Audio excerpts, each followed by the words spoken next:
Salut aux amateurs de cinéma d'horreur, bienvenue au Ciné-Club de Rico pour cette deuxième partie des films d'horreur cinglés et méconnus. Certains de ces films-là ont jamais passé le cap de la VHS. Vous allez voir, il y a des trucs assez rares là-dedans. Peut-être que vous avez eu la chance et l'occasion dans votre vie de voir certains de ces films-là. Vous saurez me le dire dans les commentaires. En attendant, si tu es un fan ou une fan de cinéma d'horreur, mets-moi donc un petit pouce d'encouragement, un pouce d'appréciation. Ça fait énormément plaisir et c'est pas tellement dur à faire et ça encourage la chaîne du Ciné-Club de Rico parce qu'aujourd'hui, vous allez voir, on a un programme assez intéressant.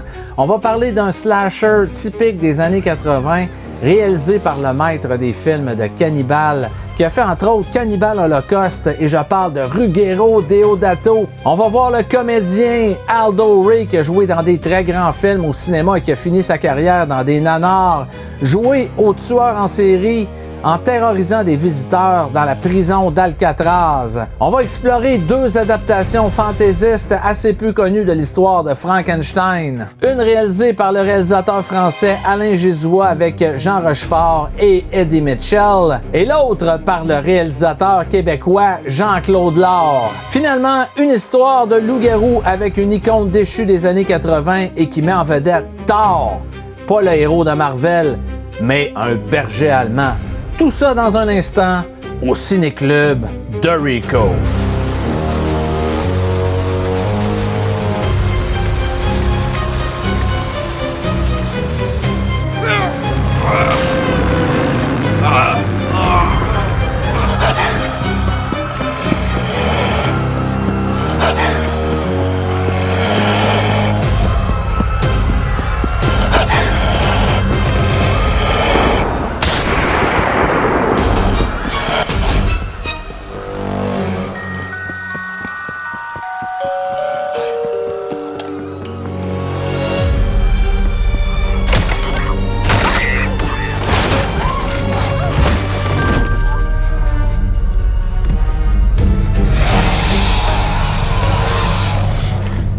Quand on pense film de loup-garou, on pense immédiatement au Loup-garou de Londres de John Landis ou encore à The Howling de Joe Dante. C'est les premiers titres qui nous viennent en tête. Mais moi, j'ai un autre film de loup-garou que j'aime beaucoup et dont on n'entend pas souvent parler. Pourtant, c'est vraiment un bon petit film, pas très long, avec beaucoup d'action et qui met en vedette un chien. C'est un chien qui est la vedette principale du film.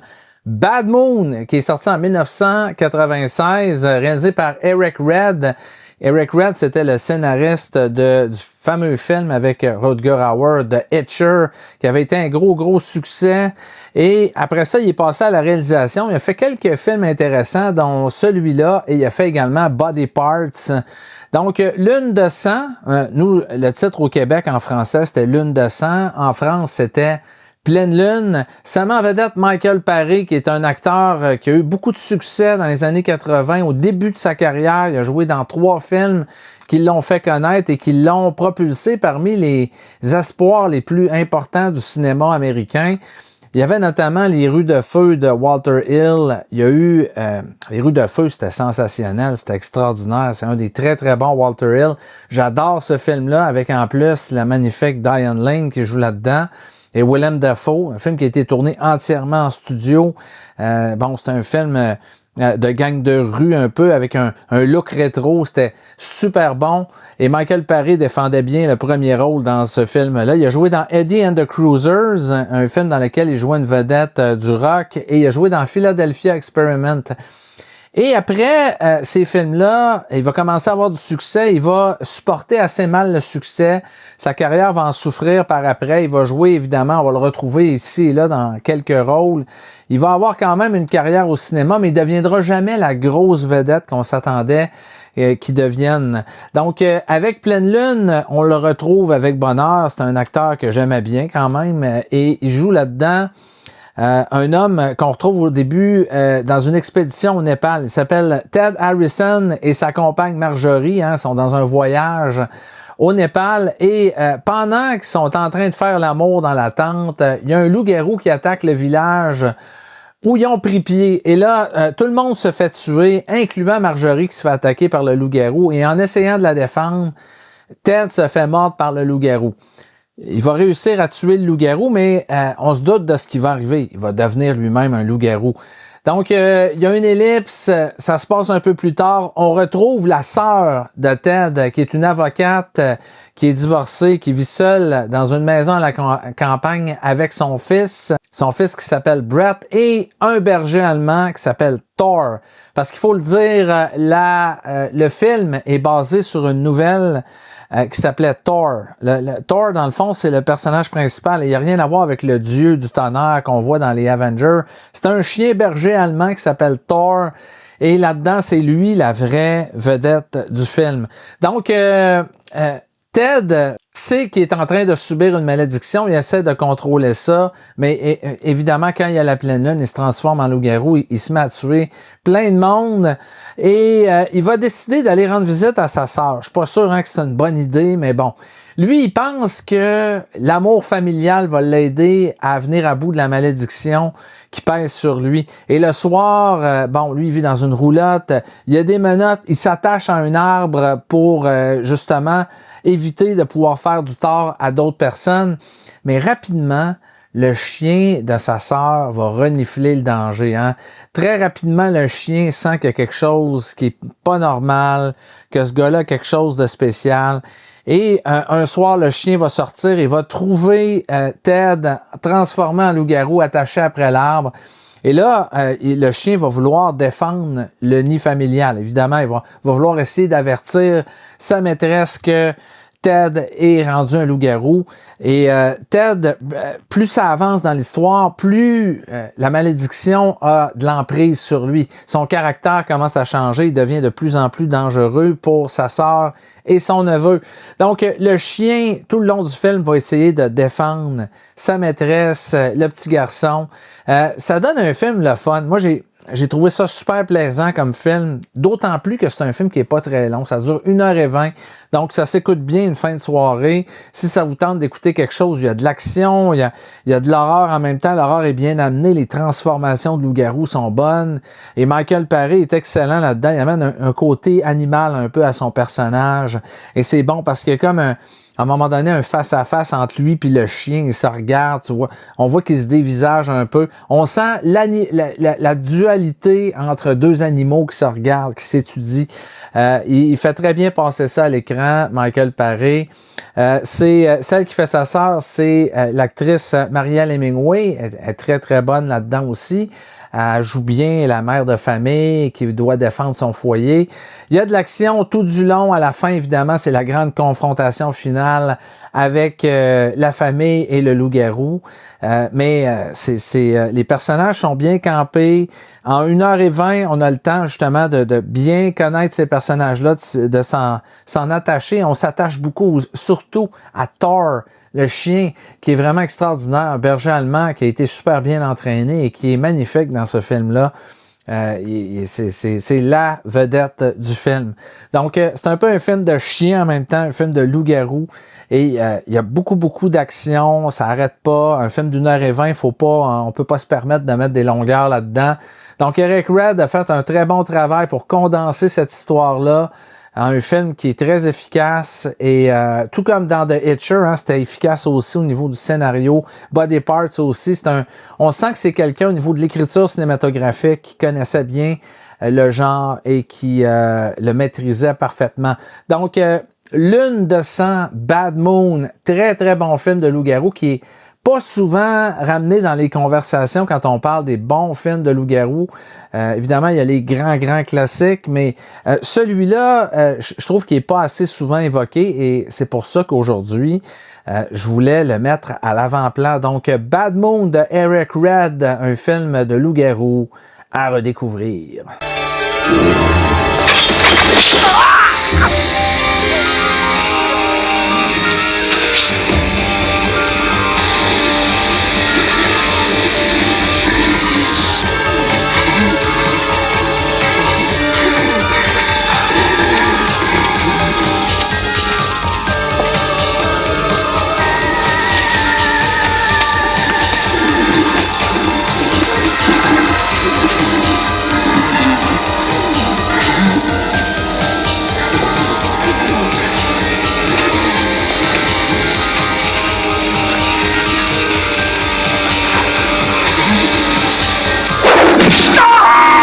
Je vous parle maintenant du slasher Body Count qui est sorti en 1986. C'est l'œuvre du réalisateur de Cannibal Holocaust, Ruggero Deodato, qui est arrivé à la dernière minute comme réalisateur sur ce projet-là qui devait initialement être l'œuvre de Alessandro Capone qui avait écrit le scénario initial.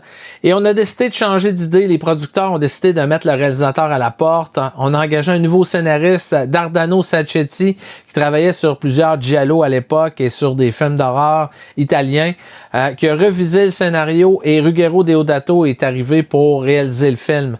Ça a été tourné dans le coin du mois d'octobre-novembre 85 dans le sud de l'Italie, même si l'action se passe aux États-Unis.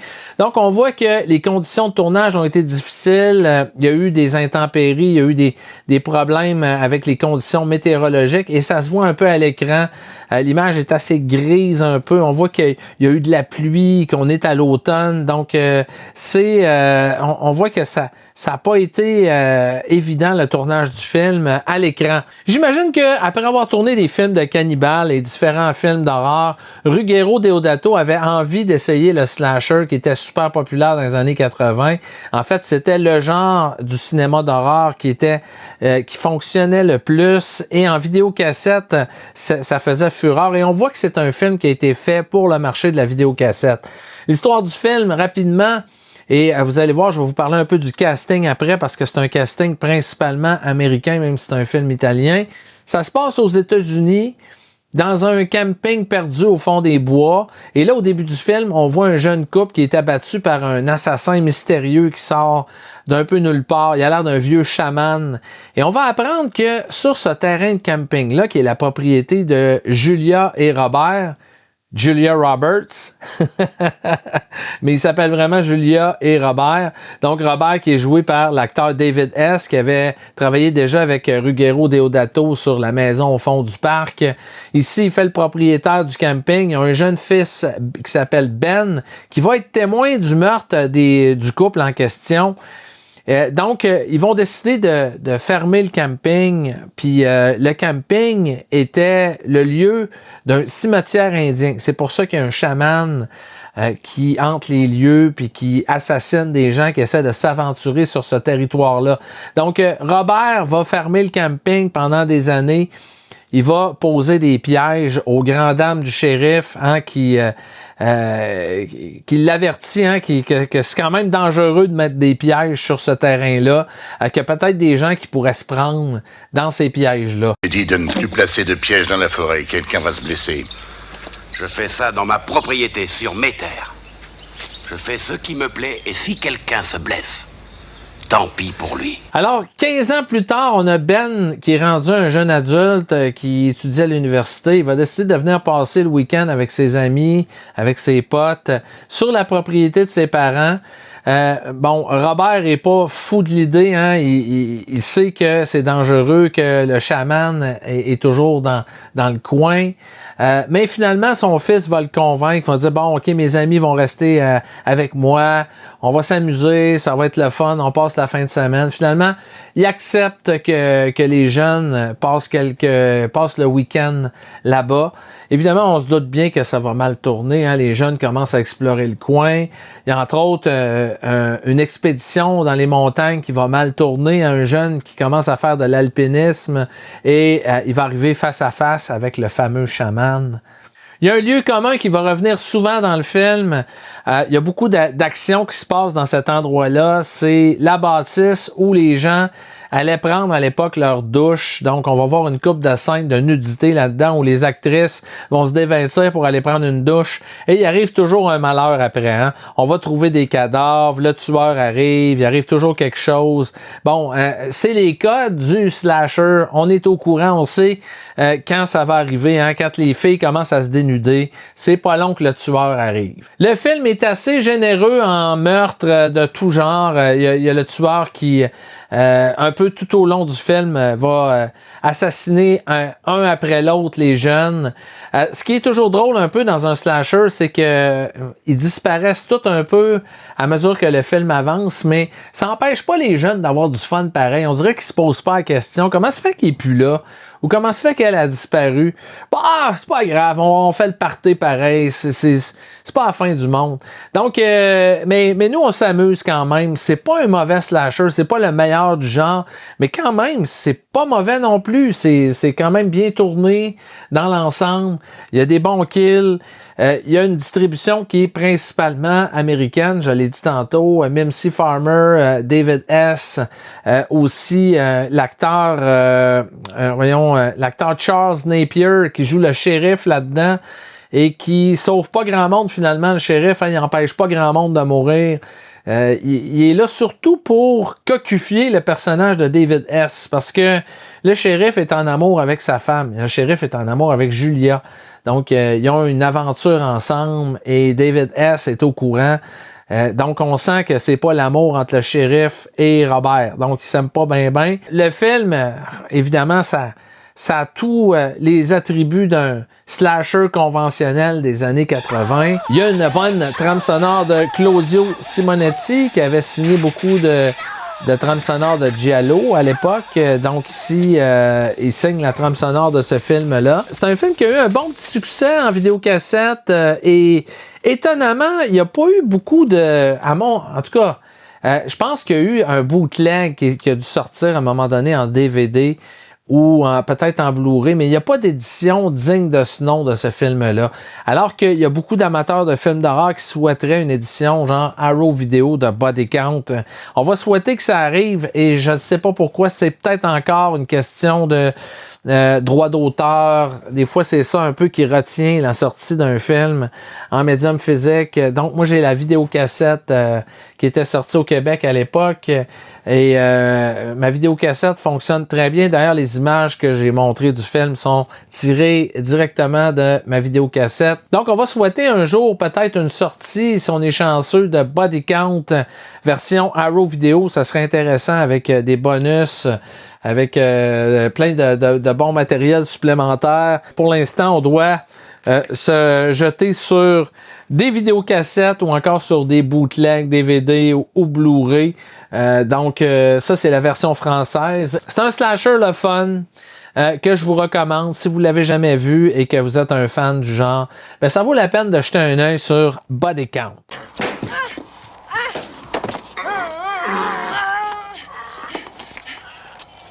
Oh, quelle femme!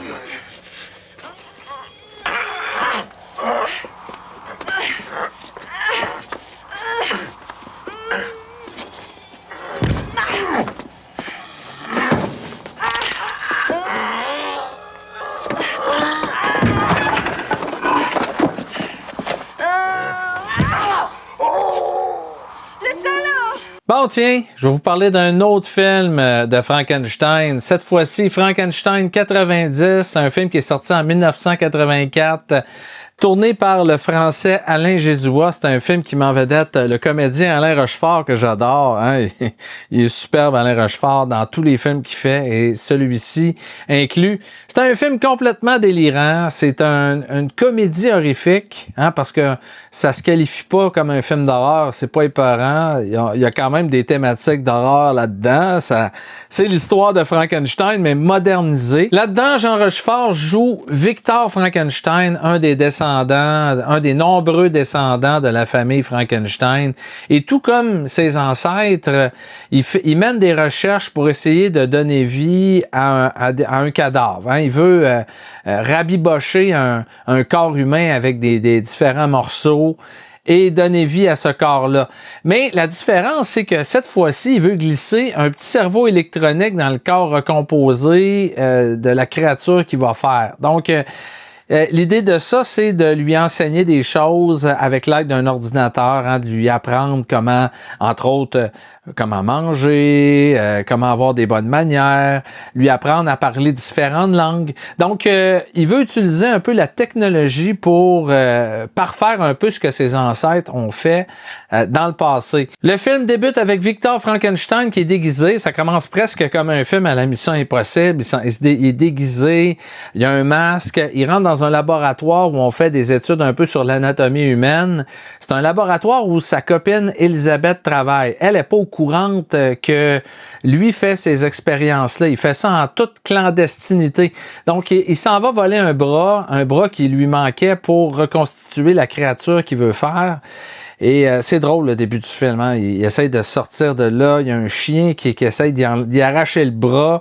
C'est quand même assez... On voit le ton humoristique du film, c'est vraiment une comédie. Et il va donner vie finalement à sa créature. Au début, il y a des problèmes un peu pour trouver une tête à la créature. Il est capable de trouver tous les morceaux, mais il n'est pas capable de trouver la tête. Ça, c'est compliqué à trouver. Il va la trouver sur le marché noir. Il y a un monsieur qui lui propose pour un certain montant d'argent. Il dit, je suis capable de te trouver une tête. Donc, il va y amener une tête, mais pas la plus belle, hein, pas la plus belle qui peut exister. Et c'est Eddie Mitchell qui va être la créature là-dedans qui s'appelle Frank dans le film. Frank pour Frankenstein. Donc, Frank va devenir littéralement la créature, la création de Victor Frankenstein, qui a un laboratoire clandestin chez lui. Il y a un ordinateur, donc il peut programmer un peu la créature pour lui apprendre des choses. Ça donne une espèce de grand nono, hein, qui est un peu débile, il est un peu con sur les bords, mais il est sympathique. Dès le départ, on voit le ton du film qui est un peu à la légèreté, un peu à la comédie. Et on est en même temps dans un film un peu bizarre. Tu sais, c'est correct, c'est un peu ce que Alain Jesua veut nous proposer souvent avec ses films. Il y a toujours une ambiance un peu particulière dans ses films, et c'est le cas encore dans celui-là, mais c'est très drôle, c'est très amusant. Et là, Frank doit apprendre comment vivre comme un être humain. Hein. Il ne sait pas manger au début, on doit lui apprendre ça. Il va apprendre plein de choses, et notamment l'amour, parce qu'il va prendre un certain soir son créateur au lit avec sa copine Elisabeth, et il va immédiatement avoir le coup de foudre pour Elisabeth. Donc, Victor Frankenstein est pris un peu avec ce problème-là parce que, bon, il y a des pulsions, hein? C'est un être humain quand même qui a créé, c'est une créature, mais elle a des émotions. Donc, un peu comme dans l'histoire de Frankenstein, à un moment donné, il va lui proposer de lui faire une fiancée. Et c'est comique parce qu'à un moment donné, ils vont dans un bar de stripteaseuses.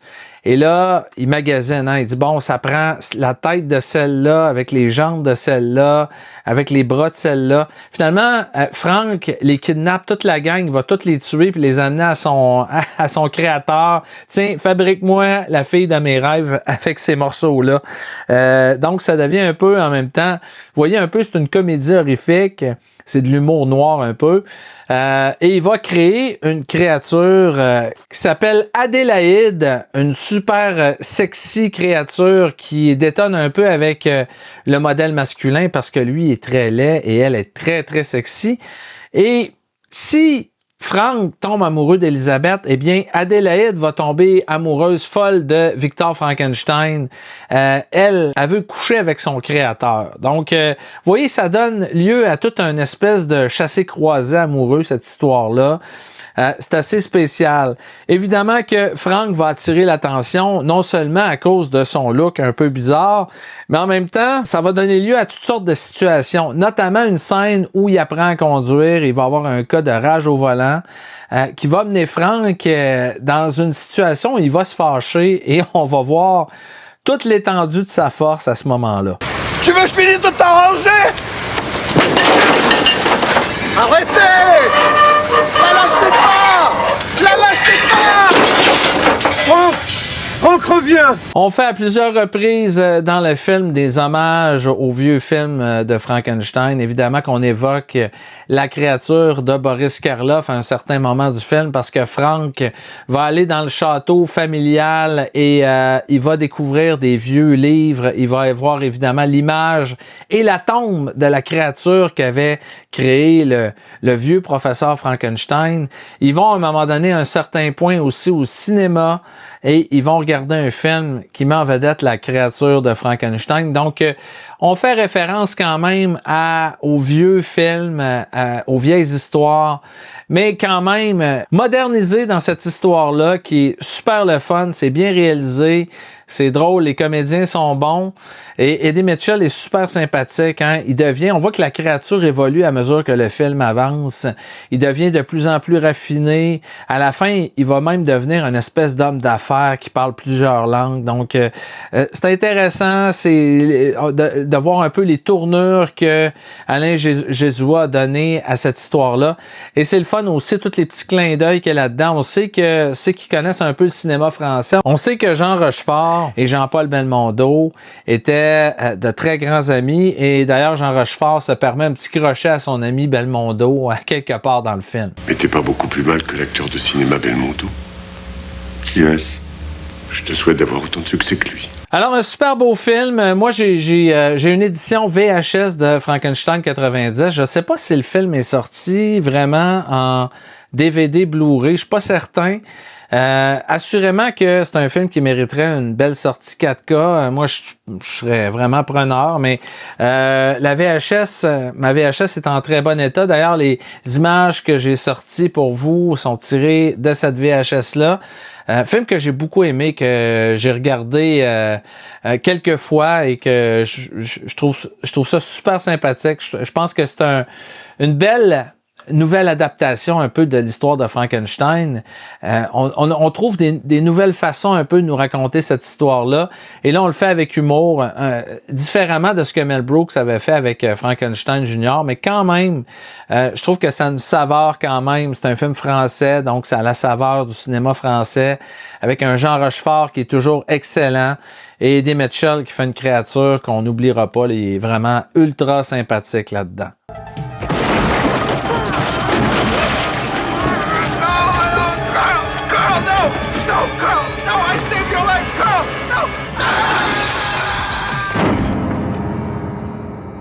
Il y a eu plusieurs adaptations au cinéma de Frankenstein de Mary Shelley. Ça a été un roman qui a été adapté de nombreuses fois.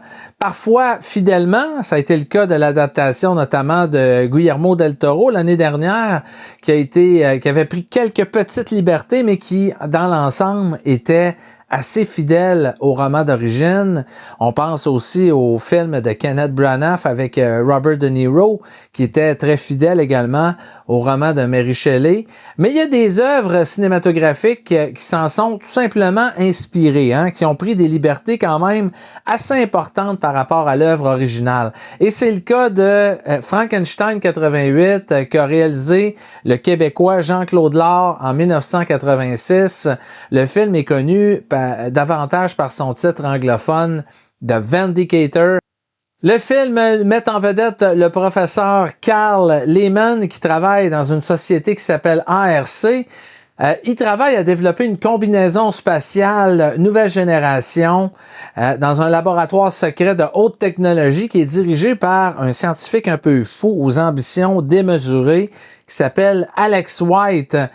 Et un des projets développés pour la combinaison, c'est un programme qui s'appelle RAGE, un logiciel qui est capable de prendre le contrôle du cerveau de l'utilisateur en cas d'attaque afin de détruire l'agresseur. On voit dès le début de l'histoire que le torchon brûle entre le professeur Carl Lehman et son patron, M. White, parce qu'ils vont avoir une prise de bec au sujet de coupes budgétaires assez suspectes. On va voir rapidement toute la folie du professeur White qui va envoyer un de ses employés provoquer une explosion dans le laboratoire de Carl et on va maquiller ça, on va déguiser ça un peu comme un accident. Mais on va récupérer le corps de Carl Lehman et on va le mettre dans une solution oxygénée. Et on va décider de faire un projet de cyborg parce que cette compagnie-là travaille aussi sur de la biomécanique et on voit ça comme une occasion en or de créer le parfait cyborg. Donc, une espèce d'arme militaire. On veut développer le parfait soldat. Et on va utiliser le corps du professeur Lehman pour créer une expérience un peu à la Frankenstein. On va utiliser son cerveau, tous les organes, les morceaux qui restent de lui, et on va faire un cyborg. Ça peut faire penser aussi un peu à Robocop par moment parce que Bon, c'est un homme qui meurt et on va récupérer un peu ses organes, son cerveau pour créer un cyborg. Donc, l'histoire ressemble un peu à Robocop. Et finalement, évidemment, on veut avoir le contrôle sur le professeur Lehman pour contrôler cette nouvelle créature qu'on vient de créer. Mais ça se passera pas comme on pensait. Finalement, le professeur Lehman va se réveiller, va s'échapper du laboratoire, va réussir à s'évader et ses patrons vont se lancer à sa poursuite parce que c'est une arme dangereuse. Dès qu'il est attaqué, il devient littéralement une machine à tuer et il est à peu près indestructible, un peu comme Robocop finalement. On tardera pas à voir la créature en action parce que au début, elle déambule dans les rues de Montréal, hein, que je reconnais très bien, on reconnaît très bien la ville. Et arrive une bande de motards. Hein. Il y a toujours une bande de motards sortis de nulle part qui cherche la merde. Eh bien, c'est le cas ici. 3 motards qui arrivent et qui voient notre héros marcher tout seul dans la rue et qui décident d'aller carrément foutre la merde.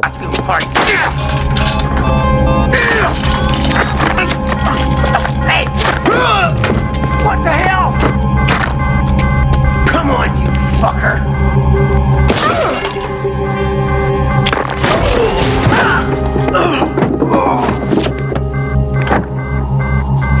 Please.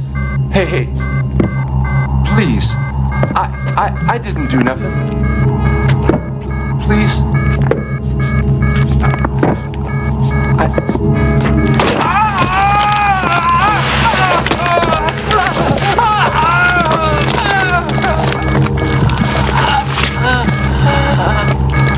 Un peu comme dans Robocop, le professeur va avoir des flashbacks de sa vie passée, réalise qu'il a été l'objet d'une transformation, qu'il a été l'objet d'une expérience scientifique. Pendant ce temps-là, ses patrons sont à sa poursuite et on va engager une chasseuse de primes, pas n'importe laquelle, une qu'on connaît bien, qui s'appelle Hunter dans le film. Hein? On n'a pas cherché loin pour le nom. Et c'est Pam Grier qu'on a vu dans un paquet de Blaxploitation dans les années 70, Coffy, Foxy Brown. Ici, elle joue Hunter, qui est engagée, en fait une tueuse qui est engagée pour chasser la créature et c'est la meilleure du métier. Donc, tout le reste du film va être une chasse-poursuite pour essayer de retrouver la créature. Pendant ce temps-là, il y a la femme du professeur qui est contactée par son ancien mari. Il va lui expliquer qu'il est pas mort, qu'il est devenu quelque chose d'autre, mais qu'il y a une machination contre lui. Donc, elle sait que son mari est toujours vivant, qu'il est devenu une espèce de créature. Elle essaie, elle aussi, de comprendre un peu ce qui est arrivé. Donc, voyez un peu la créature qui essaie de comprendre un peu ce qui est en train de lui arriver et ses patrons qui veulent le rattraper, qui veulent le détruire. Donc, il y a quand même pas mal d'action là-dedans. Jean-Claude Lard, ça a été un des réalisateurs québécois qui avait une approche très commerciale, très américanisée. Il a fait beaucoup de polars dans les années 70, dans les années 80. Quelques années avant d'avoir fait The Vindicator, il avait réalisé un bon petit film d'horreur. Si vous l'avez pas vu, ça mérite votre attention. Ça s'appelle Visiting Hours. C'est un film d'horreur qui se passe dans un hôpital. Et là-dedans, il y avait William Shatner, qui est un acteur canadien, et Michael Ironside, un Canadien également. Donc, des acteurs qui ont eu une belle carrière aux États-Unis aussi. Mais Visiting Hours, c'est un bon petit polar, un bon petit slasher qui se passe dans un hôpital à redécouvrir, donc, si vous l'avez jamais vu. Jean-Claude Lard a évolué beaucoup dans du cinéma commercial et il a fait également de la télévision. Il a fait Lancez compte, une des séries les plus populaires de la télévision québécoise. Et ce film-là de Vindicator, eh bien, ça n'avait pas eu de très très bonnes critiques quand le film est sorti à l'époque. Mais je pense qu'il s'est développé un petit culte avec les années. Et le film est quand même assez agréable à regarder. Moi, j'ai eu beaucoup de plaisir à le redécouvrir. Il y a une belle direction photo de René Verzier qui avait assuré la direction photo de plusieurs films dans ces années-là. Il avait commencé, évidemment, avec le film Valérie à l'époque avec Daniel Ouimet. C'est lui qui avait fait la direction photo de ça. Et il est devenu un directeur photo très en demande, surtout pour les productions commerciales québécoises. Ça, évidemment, The Vindicator, c'est un film de Cinépix. Et c'est dommage que le film ait jamais sorti en DVD ou en Blu-ray. Il n'y a pas d'édition Blu-ray ou 4K. Je pense que dans le cas du catalogue Cinépix, c'est un gros problème. Il y a plusieurs très bons titres qui sont coincés pour une question de... Bon, je sais pas pourquoi on veut pas les sortir. Est-ce qu'il y a des problèmes avec les droits d'auteur, avec les ayants droit? Je sais que c'est Lionsgate présentement qui détient le catalogue de Cinépix. Donc, The Vindicator en ce moment est dans les limbes. Hein, ce film-là mériterait assurément une super bonne sortie en 4K ou en Blu-ray et c'est à espérer que ça arrive un jour ou l'autre. Alors, les éditeurs qui m'écoutent, s'il y en a, vous pouvez travailler là-dessus. Hein. Ça serait un excellent film à sortir de Vindicator, Frankenstein 88.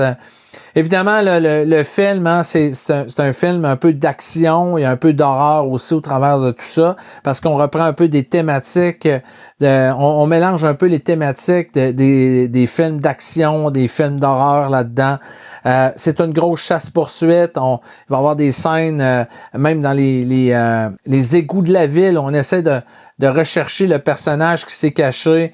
Et on va kidnapper sa femme à un certain moment dans le film. Évidemment que ça va mettre le feu aux poudres. Évidemment, il ne faut pas toucher à la femme de la créature Frankenstein parce que il va vous botter le cul. Hein? C'est écrit dans le ciel.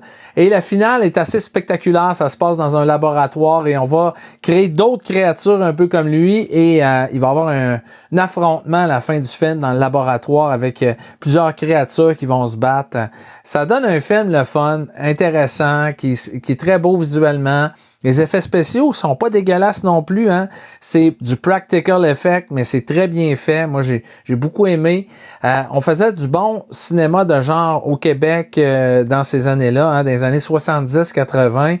Cronenberg aussi a tourné beaucoup de films à Montréal qui étaient très, très bons dans ces années-là. Et je pense que The Vindicator, c'est inspiré un peu de l'histoire de Frankenstein, mais ça mérite notre attention. Ça mérite une réévaluation, disons, ce film-là. Moi, j'ai trouvé très bien. Je suis content de l'avoir revu. Hein, je l'avais vu, ça fait très, très, très longtemps.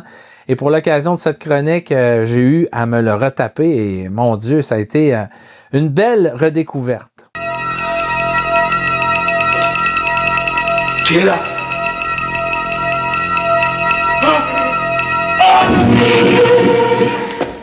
Je vous parle maintenant d'un slasher et la particularité de ce film-là, c'est que ça se passe sur la prison d'Alcatraz. Alcatraz, le retour, donc, qui met en vedette Frank Morris, le seul détenu à avoir réussi à s'évader de la prison d'Alcatraz en 1962. On n'est pas sûr que Frank Morris a survécu ou non. On n'a jamais retrouvé son corps. Donc, il a peut-être survécu à son évasion. L'histoire se passe dans les années 80. C'est en 87 que c'est sorti ce film-là avec Aldo Ray qui joue le rôle de Frank Morris. Donc, on suppose avec le film que Frank Morris a survécu. Et au début, on le trouve, le cher Frank Morris, qui était enfermé à l'époque à Alcatraz, hein, qui était une prison fédérale qui était acquise par le département de la justice dans les années 30. On s'en servait, hein, c'était une île de San Francisco où on enfermait les pires prisonniers. Il y a Al Capone qui était là. Plusieurs prisonniers notoires, hein, les plus endurcis, on les envoyait sur la prison d'Alcatraz. Et on disait que c'était une prison où c'était impossible de s'évader.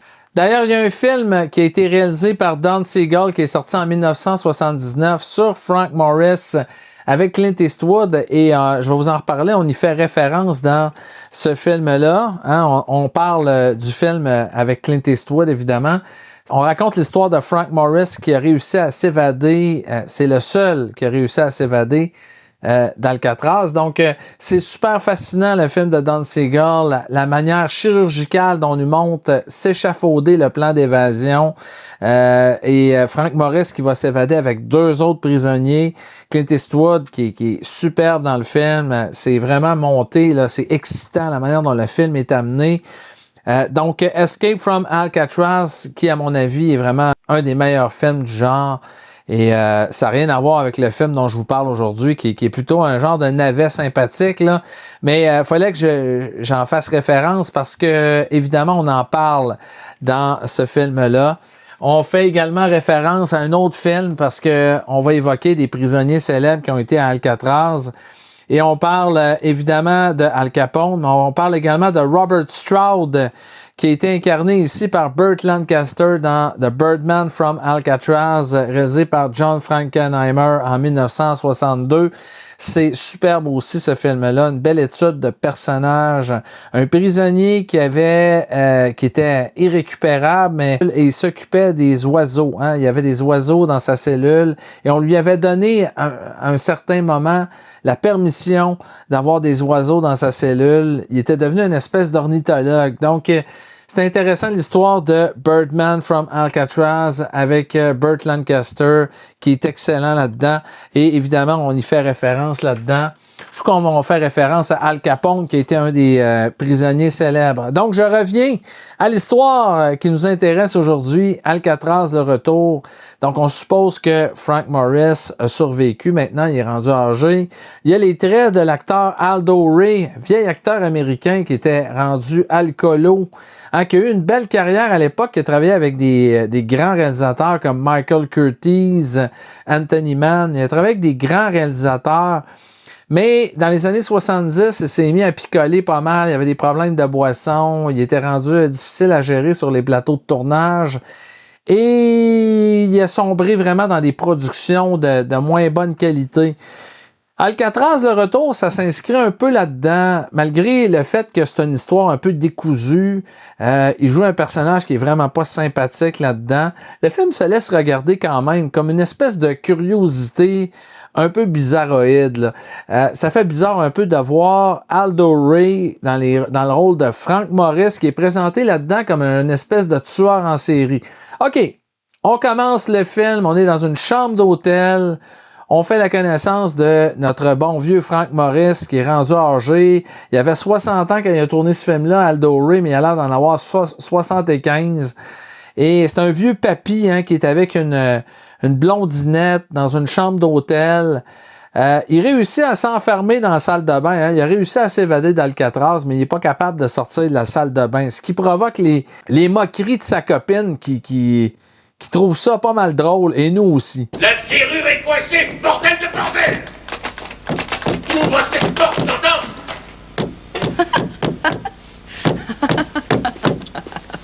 Alors, je grouille! Oh, mon pauvre Franck, qu'est-ce qui t'arrive? Fais-moi sortir de là-dedans! Alors le seul homme qui se soit évadé d'Alcatraz n'est pas fichu de sortir d'une minuscule salle de bain tout seul? Espèce de garce! Non, ça suffit, arrête! Je t'interdis de m'appeler Franck! Mais on a tôt fait de connaître que c'est un bel enfoiré, un bel enfant de chienne, ce gars-là, parce que on voit de la façon dont il traite sa copine. Hein. Déjà, dès le début du film, il prend une cigarette, commence à y montrer le traitement que les gardiens y réservaient à l'époque. Il va le faire sur sa copine. Vraiment un salopard de première classe. Et son but, c'est d'aller sur l'île d'Alcatraz, récupérer une carte qui mène à une clé, qui mène à un trésor, caché par un de ses comparses avec lequel il s'était évadé. Les 2 autres sont morts, il est le seul à avoir survécu, évidemment. Avant ça, il va aller régler ses comptes à un ancien gardien qui l'avait torturé. Donc, on a droit à toute une séquence de poursuites sur un chantier de construction. Et Frank Morris va courir après cet ancien gardien qui vient de se faire trancher la gorge et qui a quand même la force de s'enfuir, de se sauver. En tout cas, on voit 2 papys, une poursuite avec 2 papys, c'est quand même assez amusant. Et après ça, direction Alcatraz via un bateau parce que Alcatraz est rendu un parc d'attractions. Hein? Les touristes vont visiter la prison d'Alcatraz. Frank Morris va se mélanger à une poignée de touristes qui s'en vont visiter la prison. Au travers de ceux-là, il y a un petit Joe connaissant qui a l'air de tout connaître sur l'histoire de la prison. Alcatraz, le prisonnier d'Alcatraz. Vous savez qu'il n'y a aucun oiseau sur cette île? Vous savez ça? Oui, aucun oiseau. Et vous savez pourquoi? Excusez-moi. Il devient même un peu ennuyant. On a hâte dans le film qu'il finisse avec un coup de machette entre les deux yeux. Je vous le dis, ça va arriver. On est bien content quand ça arrive dans le film.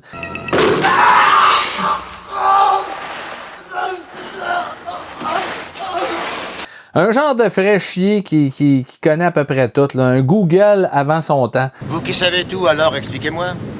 Pourquoi? Parce que je connais l'histoire d'Alcatraz. Donc, Frank Morris arrive sur l'île avec les touristes. Ils sont accueillis par une hôtesse qui est jouée par Veronica Porch-Ali, qui était l'ancienne femme de Mohamed Ali. Ils s'étaient séparés l'année du tournage du film en 87. Et quel beau début de carrière au cinéma que de commencer dans Alcatraz, le retour. Donc, elle joue l'hôtesse qui va les guider sur l'île d'Alcatraz, les touristes. Donc, elle va nous faire en même temps, nous, le spectateur, une espèce de visite guidée de l'île.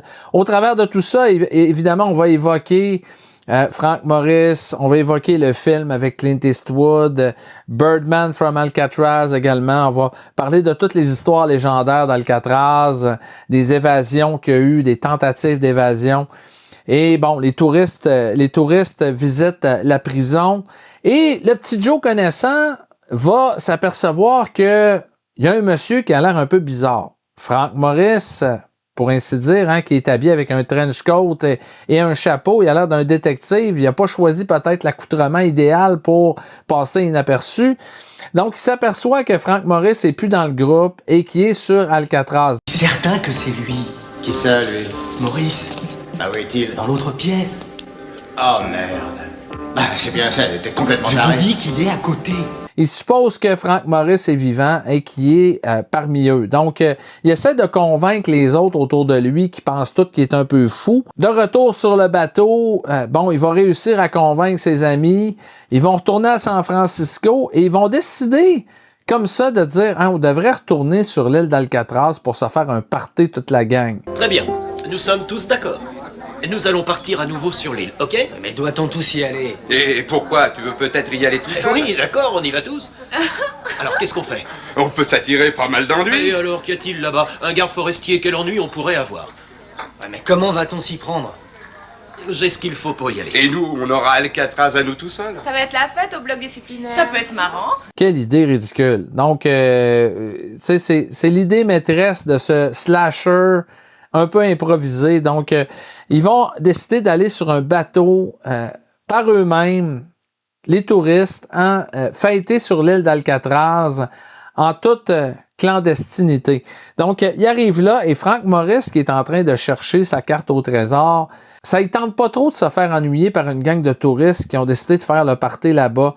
Il décide de prendre une machette puis de faire le ménage. Donc, on va avoir droit pendant un bon 45-50 minutes à un slasher en bonne et due forme avec un bon vieux papy et une machette qui décide de faire le ménage sur l'île d'Alcatraz. Donc, tout le monde va se faire tuer les uns après les autres à coups de machette entre les deux yeux. Frank Morris, qui n'a rien à voir avec le personnage que Clint Eastwood a dépeint dans le film Escape from Alcatraz. Maintenant, il y a plus à voir avec Jason Voorhees ou Michael Myers. Là-dedans, il devient vraiment un tueur en série. En tout cas, l'espace d'au moins 45-50 minutes dans le film. À la fin, évidemment, il y a une des femmes qui va réussir à se débarrasser de lui. Il tombe d'une falaise, mais on le retrouve quelques instants plus tard, tout à fait intact, sur le bord d'une bâtisse où il va finir par trouver la clé qui mène au coffre-fort où est caché le trésor. Donc, les dernières 20 minutes du film, là, on n'entend plus parler du tout de la fille qui en est venue à bout. Elle disparaît complètement. J'imagine, je ne sais pas qu'est-ce qu'on en a fait dans le scénario. Et on se concentre sur Frank Morris qui doit récupérer son trésor. Évidemment, on met des scènes un peu dans les 15-20 dernières minutes du film pour essayer de patcher un peu, j'imagine, pour arriver à faire un film d'1h30. Il y a notamment une scène dans un restaurant où Frank Morris va manger avec sa copine, où le serveur prend le temps de leur dire à peu près tout le menu. Ça prend à peu près 3-4 minutes. Il leur lit le menu quasiment au complet. Ça finit que Frank Morris et sa blonde décident de partir. Ça donne l'occasion au scénariste de faire une belle scène homophobe. Question de nous rendre Frank Morris encore moins sympathique. Je vais te foutre mon pied dans le cul, espèce de pédé! Je vous raconterai pas la fin. Je vous dirai pas si Frank Morris réussit vraiment à venir à arriver à ses fins. Hein. Je suis certain que je vous ai donné le goût de le regarder. Ça reste un objet cinématographique un peu, comme je vous dis, un peu bizarre, une genre de curiosité de voir cette espèce de slasher sorti d'un peu nulle part avec Aldo Ray qui joue un tueur en série, inspiré de Frank Morris. Ça fait vraiment bizarre. C'est un genre de... En tout cas, on sait pas trop à quoi ils ont pensé quand ils ont tourné ça. Je vous mentirais de vous dire que j'ai pas eu un certain plaisir à regarder le film. C'est pas du tout un bon film, ça faut le dire, tout de suite en partant. Mais le cinéma d'horreur, des fois, nous offre des navets sympathiques. Celui-là, j'aurais le goût de le mettre là-dedans. Le personnage principal est pas très sympathique, mais il est tellement... On veut tellement le rendre méchant qu'il en devient quasiment caricatural, Aldo Ray, là-dedans. Et alors? Où est le problème? Qu'est-ce que t'as? T'as du mal à respirer? Hein? Qu'est-ce que t'as? Tu veux reprendre ton souffle, c'est ça? Hein? Je vais t'aider à respirer, moi, attends! Je vais t'aider à respirer! On se dit à quelque part, pauvre lui, qui était tellement cantonné dans des rôles... tu sais, lui qui a eu une grande carrière à sa jeune époque et qui maintenant était pris pour jouer dans des navets. Faut dire qu'il s'est racheté un peu la même année. Il a joué son dernier grand rôle avec pour le film de Michael Cimino, Le Sicilien. Ça a été pas mal le dernier. Il est mort en 91, donc quelques années après. Disons qu'il a été rattrapé un peu par son mode de vie. Hein. C'est un acteur qui buvait énormément. Donc, Alcatraz, le retour, ça passera pas à l'histoire, mais quand même, c'est une curiosité, un film d'horreur un peu bizarre, qui mélange un peu film de prison avec cinéma d'horreur. En tout cas, ça donne quelque chose d'assez particulier. Alors, c'est tout pour le Ciné-Club de Rico aujourd'hui. Merci d'avoir été à l'écoute. J'espère que je vous ai fait découvrir certaines petites pépites. Vous saurez me le dire dans les commentaires s'il y a des films là-dedans que vous avez déjà vus. Alors, je vous invite également à me mettre un petit pouce d'appréciation si vous avez aimé la vidéo et à vous abonner à la chaîne si ce n'est pas déjà fait. En attendant, je vous souhaite bon cinéma et je vous dis à la prochaine. Non. Tabarnak, Lunette! Ça ne te ferait pas de mal. Faut le savoir.